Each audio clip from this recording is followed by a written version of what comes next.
샬롬 샬롬 샬롬 샬롬. 하나님 사랑합니다. 여러분 주 안에서 사랑합니다. 오늘 잠언 28장 1절에서 16절 말씀입니다. 탐욕을 미워하는 자는 장수하니라 이렇게 말씀하고 있네요. 전체가 28절까지인데 오늘 16절까지 중심으로 탐욕을 미워하는 자는 장수한다. 28장 좀 읽을까요?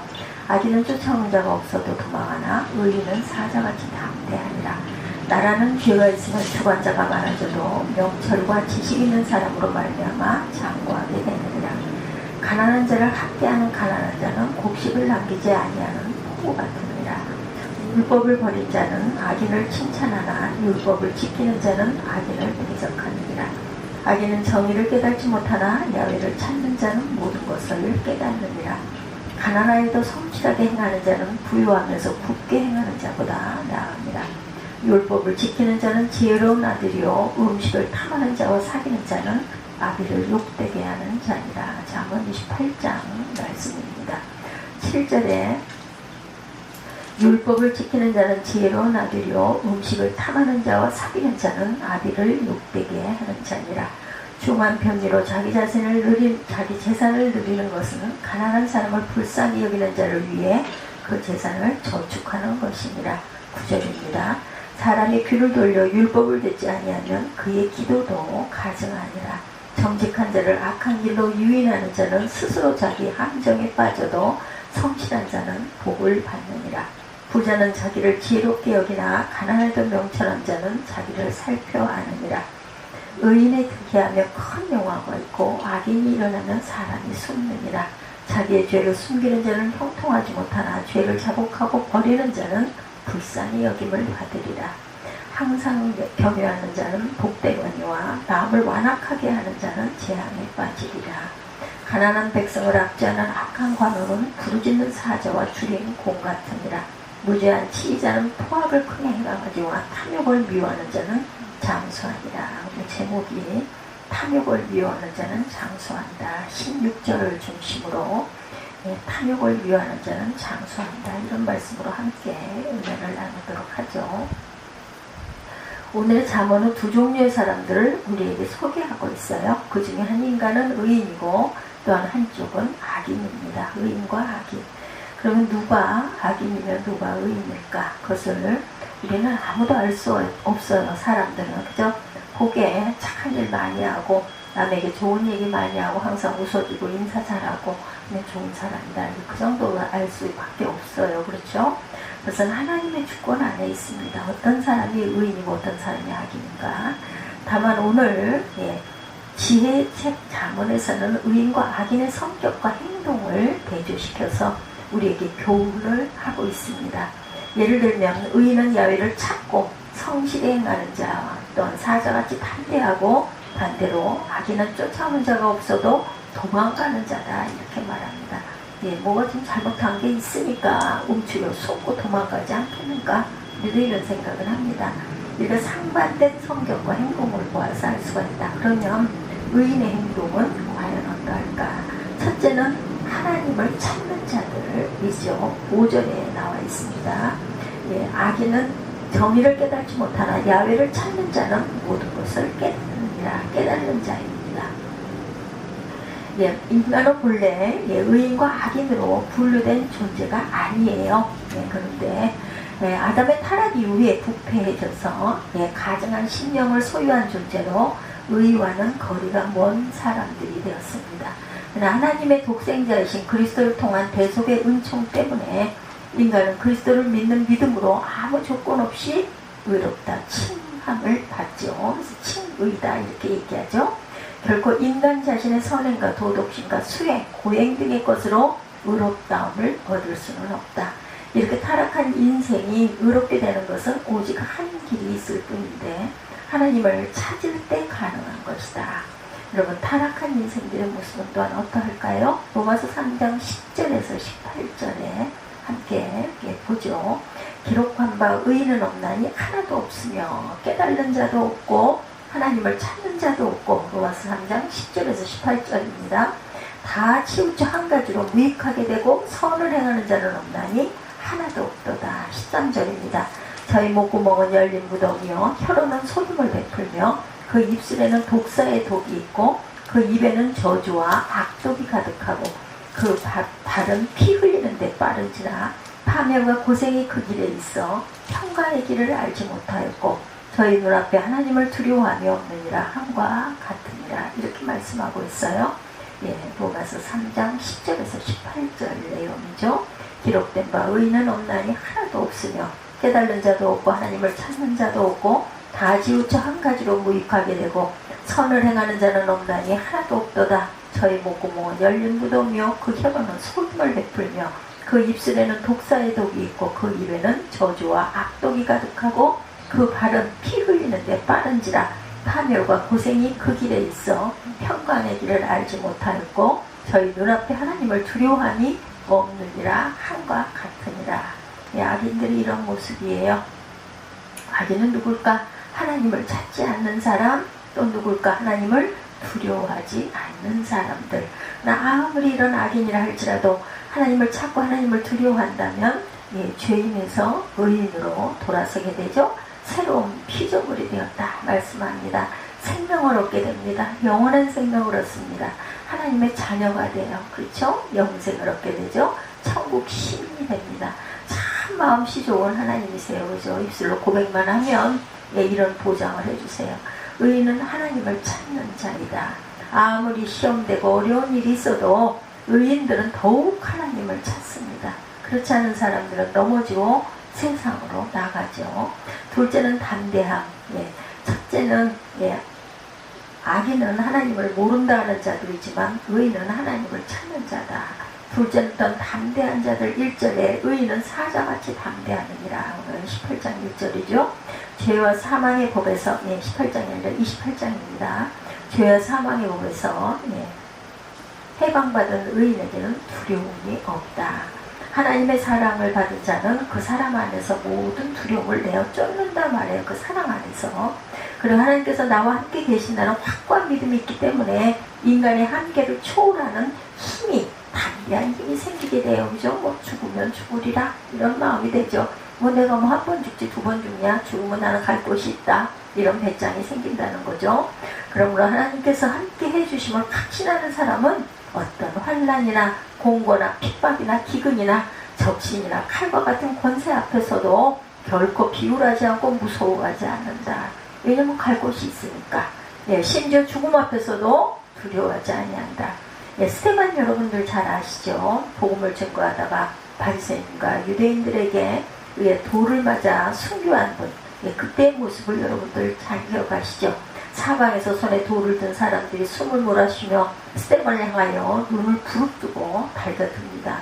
그런데 스데반은 그 사람들을 바라보지 않고 천상에 계신 예수를 발견하고 아주 환희의 얼굴이 되죠.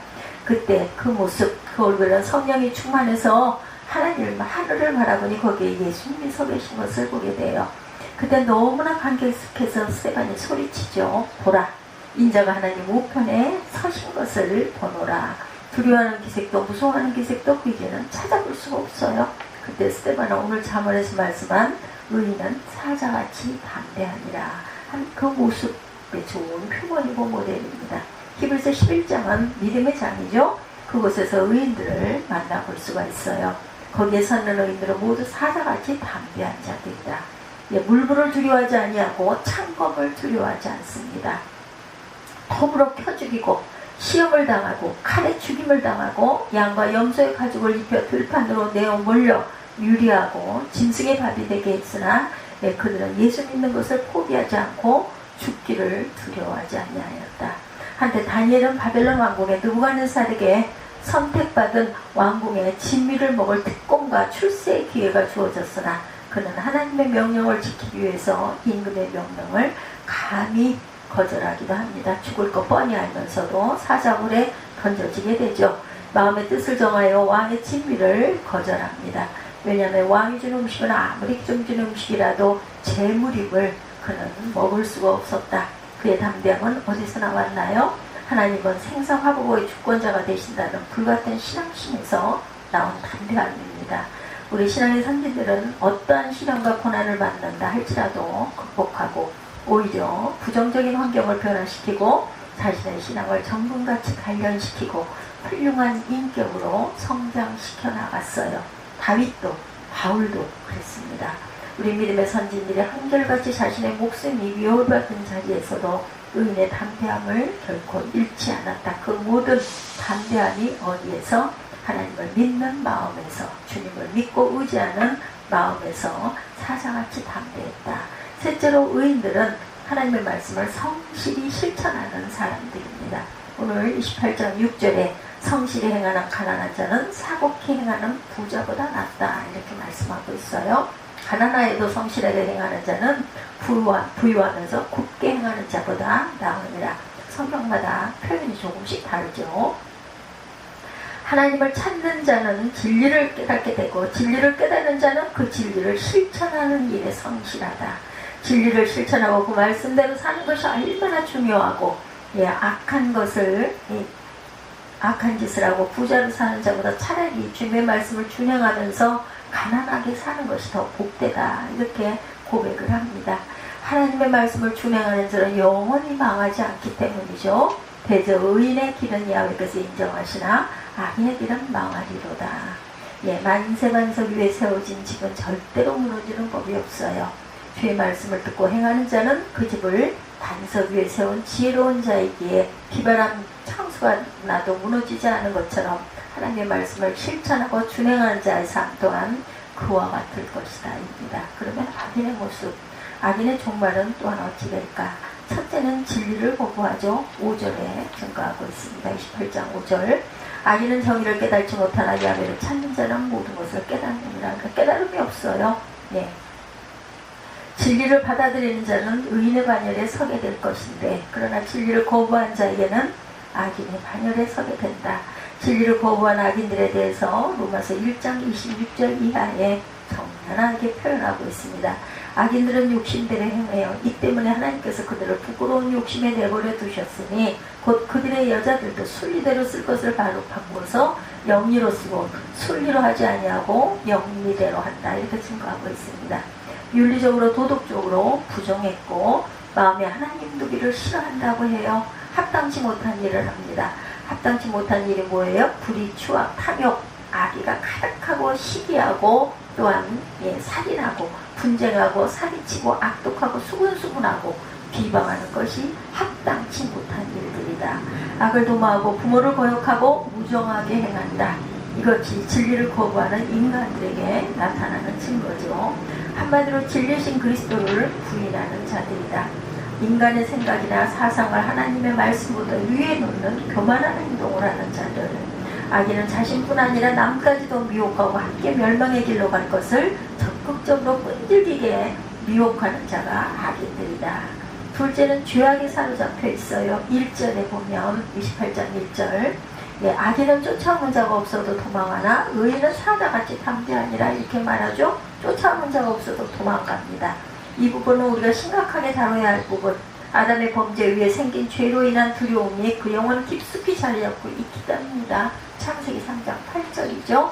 에덴 동산에서 아담과 하와가 하나님의 명령을 어기고 선악과를 따먹고 죄를 짓자 그 순간 전에 느끼고 가지지 못했던 감정 하나가 생겨요. 두려움입니다. 두려움. 에덴 동산에서 언제나 하나님과 즐거운 교제를 할 수 있었는데 그만 하나님의 명령을 어긴 후로는 상황이 달라집니다. 마음의 평화와 기쁨이 달아나고 불안과 공포가 닥쳐오죠. 그래서 나무 뒤에 어리석게 숨지 않습니까? 그러나 우리 사람이 하나님을 피하여 어디로 가겠어요? 그렇죠? 어느 곳에 가도 하나님은 거기 계십니다. 하늘로 올라가도 계시고 음부같이 깊은 곳으로 숨어 있을지라도 거기에도 하나님의 눈이 바라보고 계시고 새벽 날개를 치며 바다 끝으로 가서 거기에 숨어도 거기에 또한 하나님께서 계세요. 캄캄한 곳으로 숨어 들어가도 거기에도 하나님이 계시고 우리 하나님 앞에는 빛과 어두움이 다 일반이에요. 사람이 죄를 범하고도 그것을 덮어두면 그만인 줄 알지만 다른 사람이 눈만 가리우면 되는 줄 알지만 그러나 그것을 어떤 방법으로도 가리울 수가 없다. 아담이 부끄러움을 피하여 보려고 나무 잎으로 옷을 해 입었어요. 그러나 그것은 일시적이고 곧 말라버리죠. 그러면 또 수치스러운 부분이 드러나고야 맙니다. 민수기 32장 23절에 말씀하시기를 너희가 만일 그같이 아니하면 야훼께 범죄하니라 너희 죄가 정녕 너희를 찾아낼 것이라 이렇게 말하고 있습니다. 이 말씀은 우리의 지은 죄가 우리를 찾아내고야 말 것이다. 손바닥으로 하늘을 가릴 수 없음같이 될 것이다. 타조는 몸통이 크고 머리가 아주 작다고 그러죠. 예.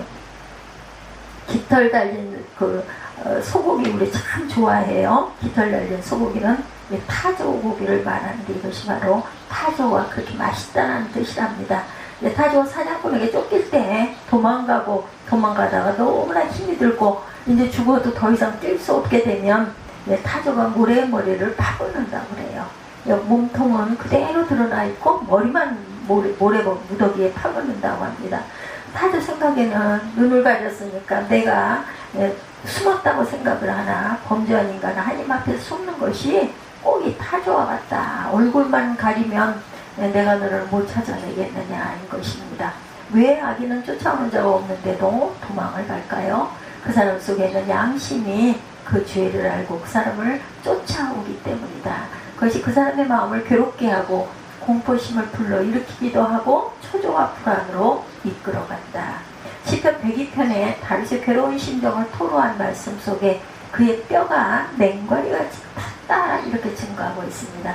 음식을 먹기도 귀찮고 맛도 없다고 나오죠. 탄식 소리가 나옵니다. 외롭기가 천체 같고 방아쇠와 부엉이 같다는 6~7절에 잠을 잘 수가 없고 혹 잠이 들면 가위가 눌려 깨기를 반복한다 이렇게 말하고 있어요. 102편 4절, 6~7절에 이렇게 증거합니다. 그런 날이 반복되니 점점 쓰러져가는 풀과 같다. 11절에 이렇게 고백됩니다. 죄를 지은 사람은 다른 사람이 아무 말하지 아니해도 그 죄와 양심을 통해서 쫓아오기 때문에 쫓아오는 사람이 없어도 도망을 갖고 숨고 그저 누가 볼까 사람을 보고 싶어 하지 않습니다. 그리고 죄를 범하면 당장 보응을 받는 경우도 있지만 대부분 당장 벌을 내리지 않아요. 어떤 경우는 그 당대받지 않고 후대가 벌을 받는 경우도 있습니다. 창세기 야곱을 실례로 우리가 들 수가 있죠. 야곱은 형에게서의 축복을 몰래 가로챈 사람이죠. 이것을 안 형에서는 야곱을 죽이려고 칼을 갑니다. 이것을 안 어머니 르브가가 야곱을 외삼촌 집으로 도망을 시켜요. 피신을 하죠. 거기서 20년을 살게 됩니다. 결혼도 하고 자식도 낳고 재물도 많이 모았어요. 이렇게 사는 동안 옛날에 지은 죄에 대해서는 까맣게 잊고 맙니다. 그러던 어느 날 고향으로 돌아오는데 형에게서 400명을 거느리고 마중을 나온다는 말을 듣게 되죠. 그 소리를 들은 야곱은 겁을 먹고 벌벌 떱니다. 갈 수도 없고 안 갈 수도 없고 가긴 가야 되겠는데 형이 나를 가만히 안 들고 갔고 사람을 400명이나 군대를 끌고 온다니 아마 나는 이제 딱 죽었다. 겁이 났겠죠. 야곱에게는 형에서가 아니라 20년 전에 지었던 죄를 대면하는 순간입니다. 파묻어 두었던 양심이 그 죄를 찾아냅니다. 죄를 반드시 찾아내고야 말죠. 요셉의 형들도 마찬가지죠. 요셉의 형들도 동생 요셉이 미워서 애굽의 장사꾼에게 팔아넘겼어요. 노예로. 그리고 요셉의 옷에 피를 묻혀가지고 짐승에게 잡아먹힌 양에서 야곱에게 보이죠. 이렇게 다 죽었다 하고 보입니다. 아들이 죽었습니다. 아버지 야곱은 깜짝같이 속고 완전 범죄를 저지른 듯이 보였지만 30년의 세월이 흐른 다음에 형들은 아우를 그렇게 팔아먹은 죄를 까맣게 잊어버리고 있었지만 가나안 땅에 흉년이 들어서 애굽의 곡식을 사러 가게 돼서 거기서 동생을 만나게 되죠. 그것도 하늘을 찌를 듯한 권세를 가진 사람으로 바뀌어있는 동생을 만나게 됩니다. 30년 만에 만나는 형제인이 얼마나 반가웠겠어요. 그런데 그들이 반가웠습니까? 반가운 게 아니라 두렵고 떨리고 이젠 딱 죽었구나 이렇게 되죠. 내가 동생을 죽였는데 그런데 이 녀석이 어떻게 살아서 이런 자리에 어떻게 올라있을 수가 있겠나입니다. 악인이 지은 죄는 없어지지 않아요. 죄는 줄줄 따라다니다가 반드시 만나게 된다. 대면하게 된다. 죄를 짓고는 평안할 수가 없습니다. 죄를 짓고는 담대할 수가 없어요. 지은 죄를 용서함을 받기 전까지는 담대할 수도 없고 없어지지도 아니한다라는 거. 그래서 성경이 말씀하시기를 의인은 사자같이 담대하나 악인은 쫓는 사람이 없어도 도망을 간다고 말씀하고 있어요. 요셉은 보디발의 부인의 모함에 감옥에 들어가죠. 그러나 거기서도 담대했어요. 그 이유는 죄를 짓고 그것에 들어간 것이 아니었기 때문입니다. 몇 군데 성경을 찾아보면 4절에 율법을 버린 자는 악인을 칭찬하나 율법을 지키는 자는 악인을 대적한다. 이렇게 말씀하고 있어요.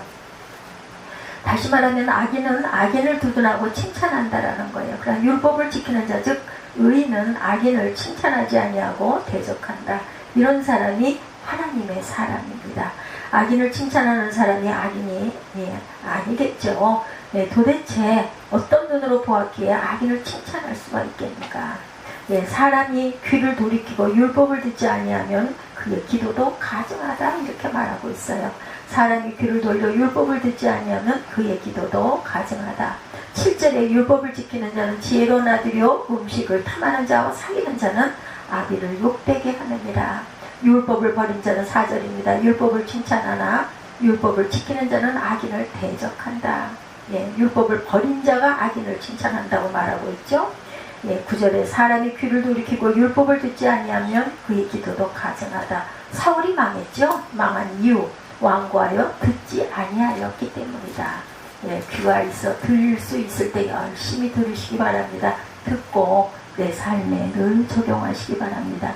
도무지 핑계만 대고 순종할 줄을 모르다가 결국은 버림을 받습니다. 그렇게 깨우쳐 말하는데도 깨닫지 못하죠.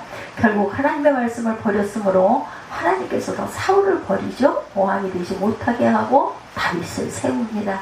사무엘상 15장 3절, 11절, 19절, 23, 4절, 26절에 증거되어 있습니다. 사무엘상 15장 3절 봅니다. 지금 가서 아말렉을 쳐서 그들의 모든 소유를 남기지 말고 진멸하되 남녀와 소아와 젖먹는 아이와 무양과 낙타와 나귀를 죽이라 하셨다 하니 어찌하여 왕이 야훼의 목소리를 청종하지 아니하고 탈취하기만 급하여 야훼께서 악하게 여기시는 일을 행하였나이까. 이렇게 책망한 부분이 나오죠. 사무엘상 15장 23, 4절에도 이는 거역하는 것은 점치는 죄와 같고 완고한 것은 사신 우상에게 절하는 죄와 같으니라. 왕이 야훼 말씀을 버렸으므로 야훼께서도 왕을 버려 왕이 되지 못하게 하셨나이다 하니 사무엘이 이렇게 책을 하는 부분입니다. 사무엘상 15장 24절에 사울이 사무엘에게 이르되 내가 범죄하였나니 내가 야훼 명령과 당신의 말씀을 어긴 것은 내가 백성을 두려워하여 그들의 말을 청종하였습니다. 이렇게 고백을 합니다. 13절에도 보면 자기의 죄를 숨기는 자는 형통하지 못하나 죄를 자복하고 버리는 자는 불쌍히 여김을 받는다. 오늘 본문이에요. 28장 13절 자기의 죄를 숨기는 자는 형통하지 못하나 죄를 자복하고 버리는 자는 불쌍히 여김을 받으리라. 그 사람이라고 하는 말은 완전치 못하다라는 뜻이에요. 의인은 없나니 한 사람도 없다. 그래서 실수할 수 있습니다. 죄를 지을 수도 있어요. 때문에 하나님께서는 회개하라고 기회를 주시죠. 우리가 회개하지 아니하면 회개할 때까지 죄의 손이 주야로 누르실 것이라고 다윗은 고백합니다. 시편 31편 3, 4절입니다. 내가 입을 열지 아니할 때 종일 신음함으로 내 뼈가 쇠하였나이다. 주의 손이 주야로 나를 누르시오니 내 진액이 빠져서 여름 가뭄에 마름같이 되었나이다. 샬라. 시편 32편 3, 4절이에요. 우리 하나님은 사랑의 하나님이세요. 죄를 자복하고 버리는 자는 불쌍히 여김을 받으리라고 하시죠. 얼마나 고마운 말씀이에요. 이 죄를 자복하면 잘못했습니다 하면 불쌍히 긍휼히 여겨주신다. 요한일서 1장 9절입니다. 만일 우리가 우리의 죄를 자백하면 저는 미쁘시고 의로우사 우리 죄를 사하여 주실 것이요 모든 불의에서 우리를 깨끗하게 하실 것이요 이렇게 말씀하죠. 회개하는 자마다 불쌍히 여김을 받고 죄의 용서함을 받게 하시는 하나님의 사랑을 잊지 않는 저와 여러분들이 되시기를 주님의 이름으로 축복합니다.